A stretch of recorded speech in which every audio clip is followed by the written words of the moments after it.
धीरे धीरे समय बीता। याज्ञवल्क्य बाबा के मुख से राम कथा सुनने के लिए भरद्वाज जी ने प्रणाम किया और कहा कि एक दिन की बात है, भोले बाबा ने अपने हाथ से अपना मृगछाला उठाए है, अपना कमंडल उठाए, अपना पोथी उठाए, अपना माला झोली उठाए और जहाँ गुफा था उससे बाहर निकल के वट वृक्ष के नीचे आसन बिछा के बैठ गए। देखिए, अपना काम हो सके प्रयास करके जितना हो अपने से करना चाहिए, नहीं तो आदत डाल लीजिएगा दूसरों से कराने का ना, कल नहीं मिलेगा तो बड़ा कष्ट होगा। भोले बाबा भी अपना काम अपने से करते हैं, यानी कि कोई आसन काम लेके चल रहा है, कोई माला लेके चल रहा है, स्वयं से बाबा अपने से जाके बिछाए और बैठे, बड़ा शांत भाव। आजकल तो महाराज जवान बेटा बेटी पलंगे पर बैठा के मम्मी पानी, हाँ, माई 4 बजे से उठ करके चौका बर्तन घर का काम सब करके तैयार है, और बेटा बेटी 10 वर्ष तक सोया है, 10 बजे तक। बेटा उठो चाय पी लो, चदरिया से थोड़ा मुखड़ा दिखाओ, तब श्रीमान जी का चदरिया से मुखड़ा निकलता है। हाँ, जो पापा की परी लोग हैं उनसे तो पूछो मत भैया, हाँ, वो तो नाराज हो जाएंगे ना। अभी हमको कथा कहना है इसलिए हम कुछ कहेंगे नहीं। हाँ, नहीं, यहाँ के लोग बहुत अच्छे हैं, 4 बजे जग जाती है सब। हाँ, ठाकुरबाड़ी में सेवा होता है ना 4 बजे। हाँ हाँ, बाबा कह रहे हैं कि भाई आके लोग सेवा करते हैं, तो जो जो ठाकुरबाड़ी में सेवा करते हैं भाई उनके लिए ताली बजाओ, श्रीपुर वालों के लिए। हाँ, हाँ, बहुत अच्छा, एकदम सेवा में लगे रहना। मंदिर में सेवा करने का फल मिलता है। एक छोटी सी कहानी सुनाऊं। केदारनाथ 4 धाम में कहा गया है, हिमालय के चोटी पर एक भक्त बड़ा श्रद्धा से गया केदारनाथ भगवान का दर्शन करने, भोले बाबा। लेकिन केदारनाथ मंदिर का नियम है 6 महीना दरवाजा बंद, 6 महीना खुला रहता है।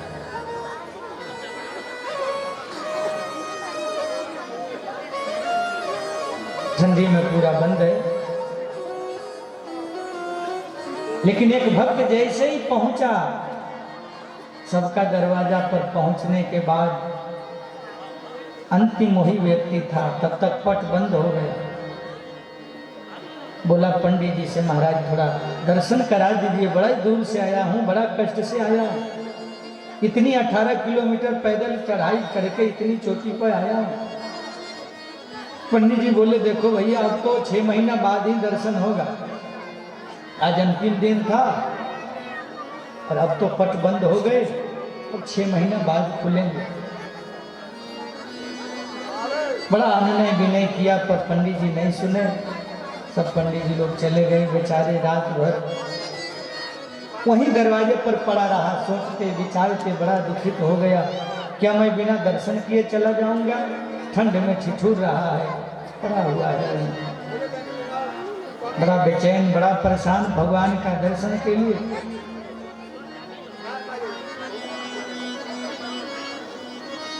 कहा गया कि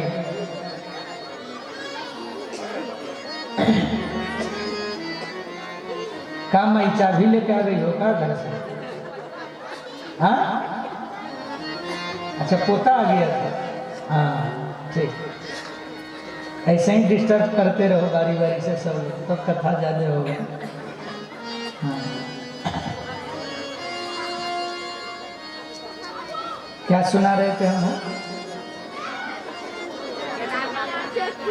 हाँ, पट बंद हो गया। रात में अचानक उसको एक सन्यासी बाबा आते दिखाई दिए। दुखी था,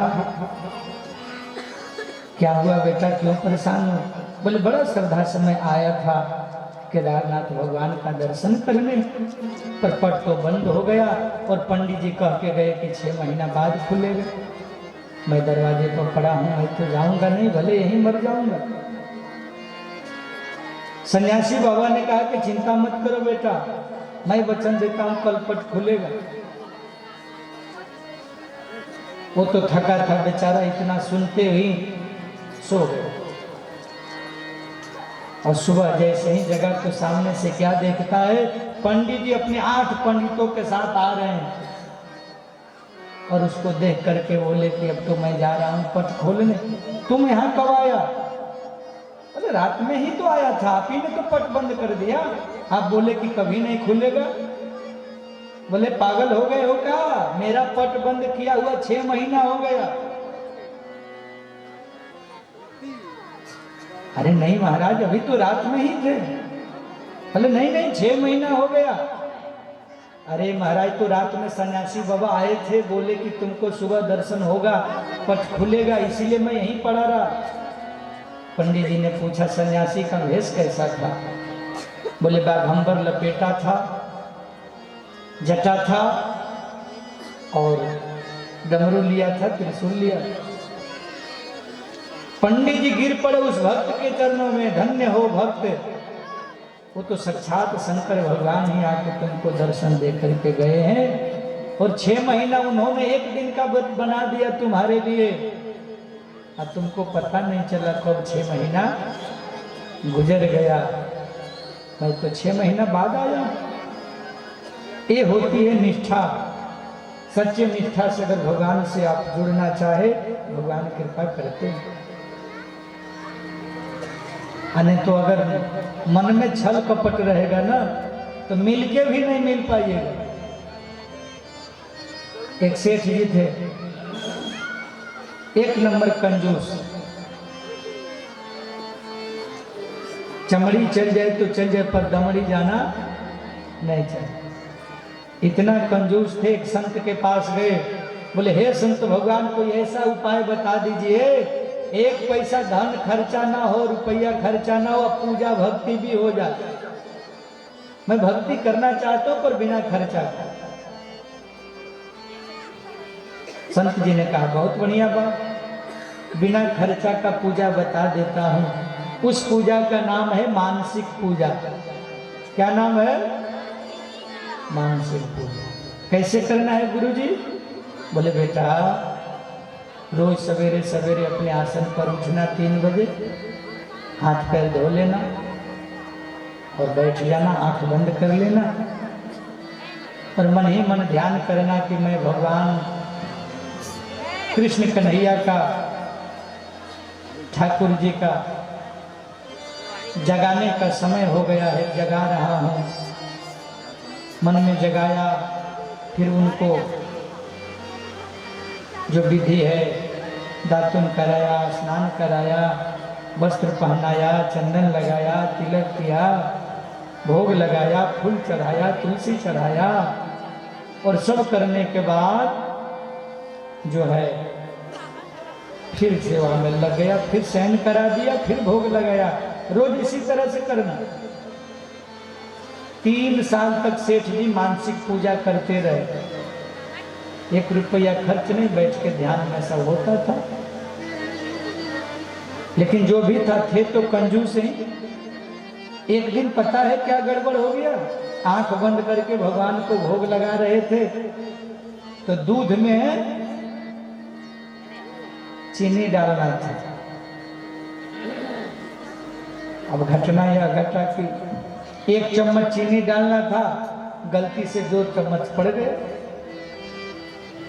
और 2 चम्मच जैसे पड़ा तब तक सेठ जी को याद आया, कल भर भी काम चल जाता, आज भी 2 चम्मच कैसे चल गया। सो सेठ जी लगे हाथ डाल के निकालने, भगवान प्रकट हो गए और हाथ पकड़ लिए। अरे सेठ जी रुको रुको, कौन सा तुम्हारा घर का धन लग रहा है? अरे मने में ना 2 चम्मच। चीनी गया है, क्या परेशानी है भैया? सेठ जी ने कहा, वो हो तो आप ज्यादा चीनी खाने से खुश होते हो, पहले दिन 2 चम्मच बढ़ा के दे दिए रहते। वैसे भक्त पर भी भगवान कृपा कर दे। मन से करता था, सच में नहीं लगाया था चीनी। इसको कहते हैं मानसिक पूजा। हाँ, एक दादी जी थी, भगवान के मंदिर में जाकर के बिल्कुल पीला पीला सड़ा हुआ अमरूद चढ़ाई हो भगवान को, और कहीं, हे भगवान हमको पोता चाहिए, पोता चाहिए। 10 महीना बाद उसके घर में सच में पोता आ गया, पर आया तो पोता भी बिल्कुल पिलपिला। तो गई मंदिर में शिकायत करने, हे भगवान आपको ने मेरा पोता ऐसा पिलपिला क्यों कर दिया? भगवान ने कहा, तुमने अमरूद कैसा चढ़ाया था?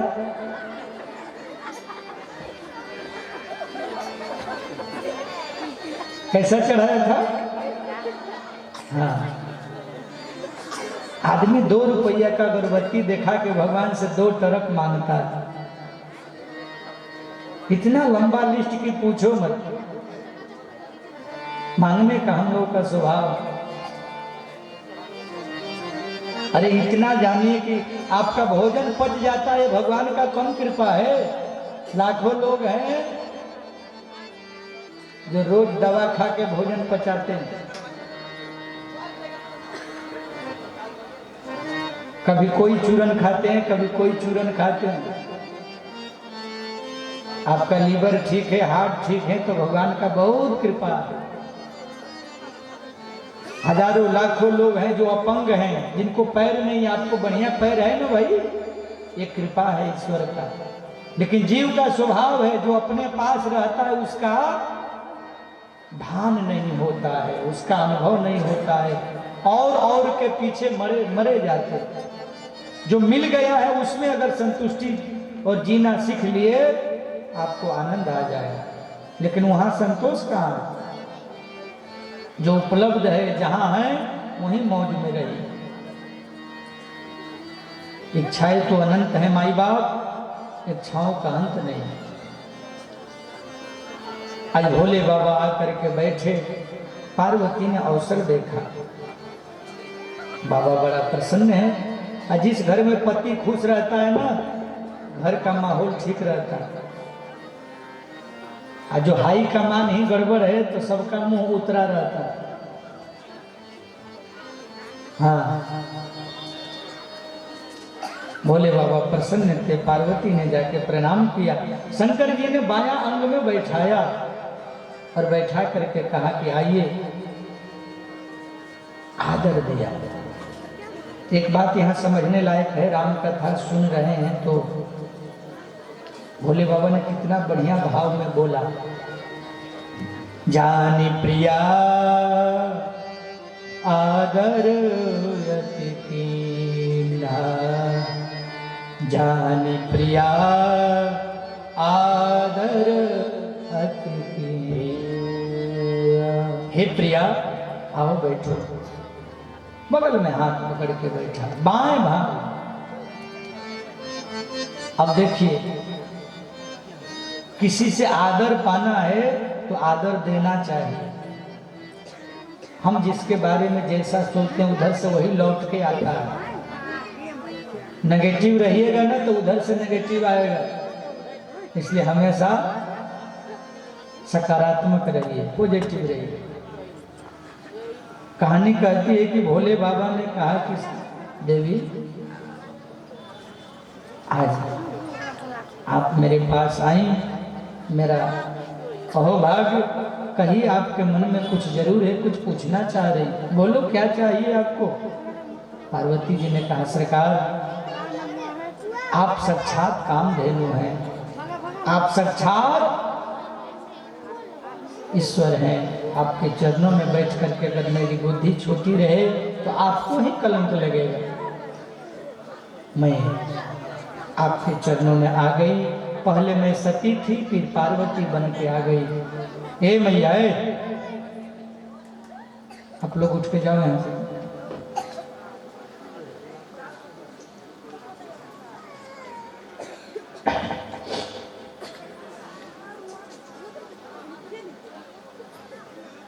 भोले बाबा ने कहा, हे देवी क्या पूछना चाहती हो?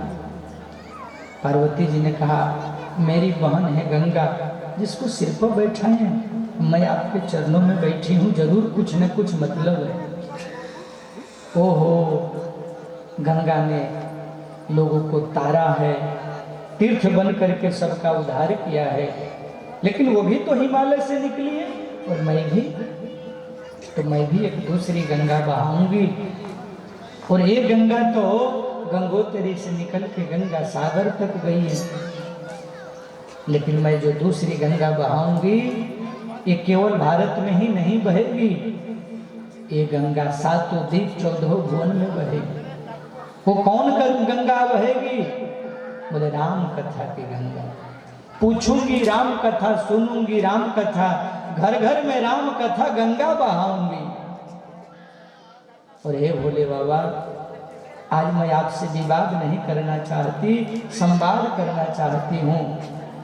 पिछले जन्म में मैंने सीता का भेष बना लिया, उसका फल मैंने पाया, अब मैं दोबारा विवाद नहीं करूंगी, पर आज भी मेरे मन में राम के बारे में संशय है कि राम कौन है। आप भी रात दिन राम राम जपते हैं, कैसे जपते हैं, क्यों जपते हैं, थोड़ा विस्तार से बताइए। अयोध्या वाले राम कौन है? निर्गुण राम कौन है? सगुण राम कौन है?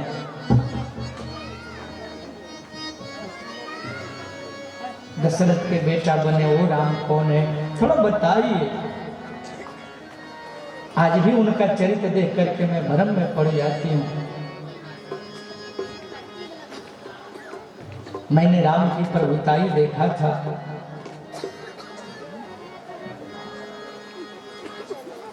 अगर सच में वह भगवान है तो आज आपसे मैं प्रश्न करना चाहती हूँ। हे बाबा, और एक नहीं दो नहीं, यहाँ पार्वती जी ने 14 प्रश्न किया भोले बाबा से। हथियारती पूछो सुरराया, हथियार पूछो रघुराया, हथियारती पूछो सुरराया,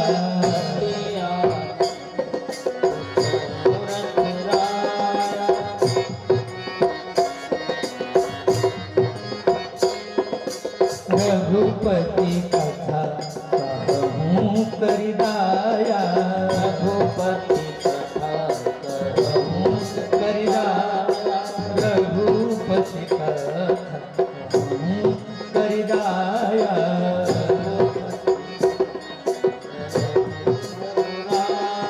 दया करके आप हमको राम कथा सुनाए, और आप यह बताइए कि निर्गुण से सगुण कैसे भगवान बने। पहला प्रश्न मेरा, अगर सगुण बने तो उनका राम जन्म की कथा कहिए, और जब जन्म ले लिए तो फिर बाल चरित्र की कथा कहिए, और फिर कहूँ जथा जानकी विवाही, फिर विवाह कैसे भया वो कथा कहिए, और उसके आगे फिर राज तजासो दूषण था, किस बात के कारण भगवान ने घर त्याग दिया, वनवासी बने, वो कथा कहिए, और फिर जंगल में जाकर के हजारों हजारों लीलाएं किए, वो कथा कहिए। उसके बाद कैसे रावण को मारा वो कथा कहिए, और फिर अयोध्या कैसे आए, राज बैठी किन्हीं बहुलीला, सकल कहूँ शंकर सुख शीला। और उसके बाद सबसे आश्चर्य की बात, ज्ञान वैराग भक्ति के साथ 11,000 वर्ष तक धरती पर रहकर त्रेता युग में वह परमात्मा धराधाम को छोड़ के कहाँ गए, कैसे गए, वो कथा कहिए।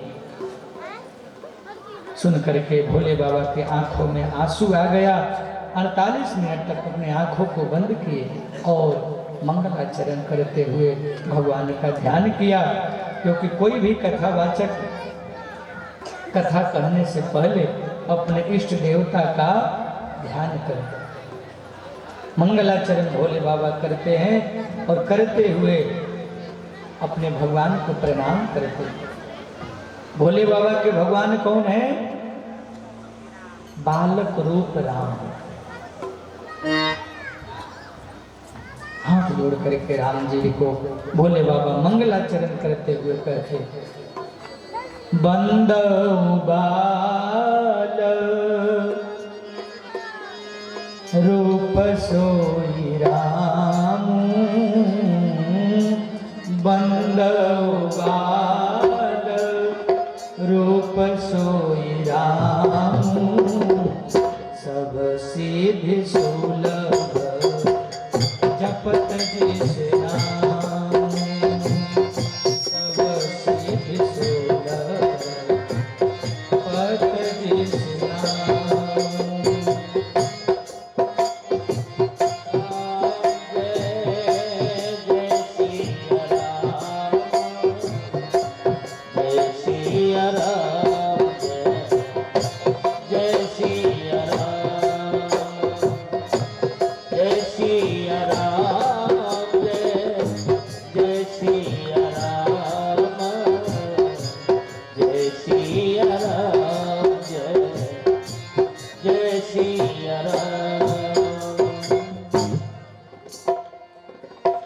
बाल रूप को भगवान शंकर बड़ा प्रेम करते हैं। अपना अपना इष्ट एक रखना चाहिए। कोई भी इष्ट आपको जो अच्छा लगते हैं उस भगवान का पूजा करना चाहिए। कबीरा कुआं एक है पनिहारी अनेक, बर्तन सबके अलग अलग पर पानी सब में एक। इसलिए जब पार्वती ने प्रश्न किया अपने गुरु परमात्मा को, राम को प्रणाम करने के बाद अब कहने लगे, हे पार्वती सच पूछो तो आप धन्यवाद के पात्र हो। मैं आपको धन्यवाद दे रहा हूँ क्योंकि आपके माध्यम से जगत को राम कथा सुनने का अवसर मिलेगा। आप तो माध्यम हैं। प्रश्न कोई करेगा एक, लेकिन उसके बदले लाखों लोग उसका लाभ लेते हैं।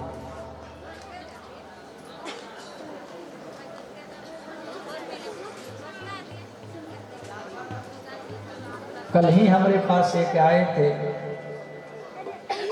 शायद क्या नाम था मैं भूल रहा हूँ, प्रदीप मिश्रा जी बताएंगे, उनके साथ ही आए थे। वो कह रहे थे कि हनुमान जी का जन्म का कौन ईस्वी में जन्म हुआ था बताइए। तो हम बोले कि थोड़ा पढ़ाई लिखाई आप किए हैं? बोले हाँ पढ़ाई लिखाई तो किए। तो ये तो ही जानते होंगे कब से सन ईस्वी लिखना चालू हुआ। हाँ, ईसा पूर्व भी कुछ बात आती है। ईसा पूर्व से पहले की जो गणना है उस समय विक्रम संवत भी चलता है तो 2082-83 चल रहा है, लेकिन उसके पहले ईसा पूर्व लिखा जाता है। और जब भगवान राम का हनुमान का जो समय है 8 लाख से ऊपर का समय, 8 लाख ऊपर वर्षों का समय, उस समय काल गणना कुछ दूसरा हिसाब से था। ये सन ईस्वी तो इधर का मामला है ना। उस समय जैसे सृष्टि सम्मत बताया जाता हमारे यहाँ वेद के अनुसार लगभग 2 अरब होने वाला है सृष्टि सम्मत। 1 अरब 96 करोड़ 7 लाख 32 हजार 154 वर्ष हो गया सृष्टि जब से हो रहा है। उस अनुसार से बीच में जो है 8 लाख वर्ष पूर्व राम जी का काल है, हनुमान जी का काल। उसमें सन ईस्वी थोड़े लिखा, सन ईस्वी तो इधर ईसा के बाद की कथा।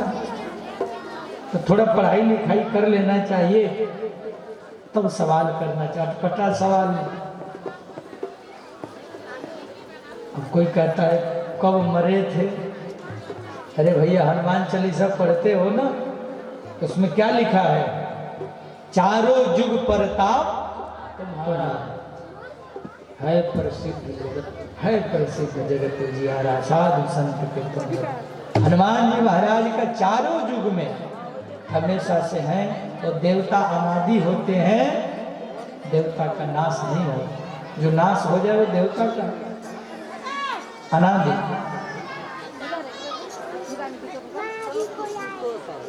तो प्रश्न करना चाहिए। पार्वती जी ने प्रश्न किया, भोले बाबा ने धन्यवाद दिया, बहुत अच्छा बहुत अच्छा। एक बार नहीं 3 बार धन्यवाद दिया। कोई अच्छी बात कहे तो उसको कम से कम धन्यवाद देना चाहिए, थैंक यू बोलना चाहिए। भोले बाबा ने धन्यवाद दिया और राम कृपा के पार्वती सपन हो तो मन मान। हे पार्वती, आपके मन में कोई शंका नहीं है, फिर भी आपने ये कहा कि दशरथ वाले राम अलग हैं और हाँ मैं जिसका भजन करता हूँ वो राम अलग हैं, निर्गुण राम अलग हैं, सगुण राम अलग हैं, और निर्गुण सगुण से जो परे हैं वो राम अलग हैं। आपको भेद लग रहा है, लेकिन देवी हमारे नजर से देखिएगा तो जानती हो ऐसा कौन कहता है? बोले कहाँ ही सुनही, ये अधम नर ग्रसे जो मोह पिशाच, जिसको मोह रूपी पिशाच ने पकड़ लिया। पाखंडी न झूठ जानता